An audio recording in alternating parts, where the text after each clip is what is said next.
វាគ្រាន់តែយកប៉ែប្រដាប់ក្មេងលេងដើម្បីបង្កើតទឹកជំនន់នៅឆ្នេរ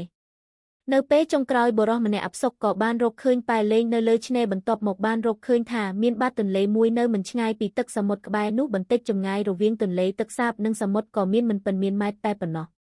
ដូច្នេះហើយបុរសមានគំនិតចង់ប្រើប៉ែតូចនេះជីកប្រឡាយតូចមួយនៅចន្លោះទន្លេនិងសមុទ្រគាត់ធុញនឹងការសប្បាយតែគាត់មិននឹកស្មានថាវាឆាប់ចេញទៅខ្លាំងហួសការគ្រប់គ្រង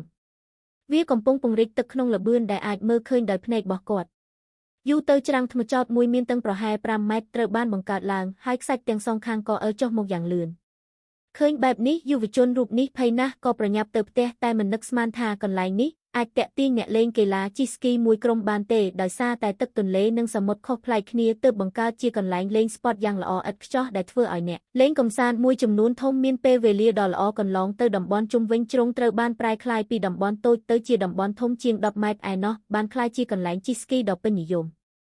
ខ្ញុំឆ្ងល់ថាតើយុវជនរូបនេះនឹងមានអារម្មណ៍យ៉ាងណាចំពោះស្ថានភាពបច្ចុប្បន្ន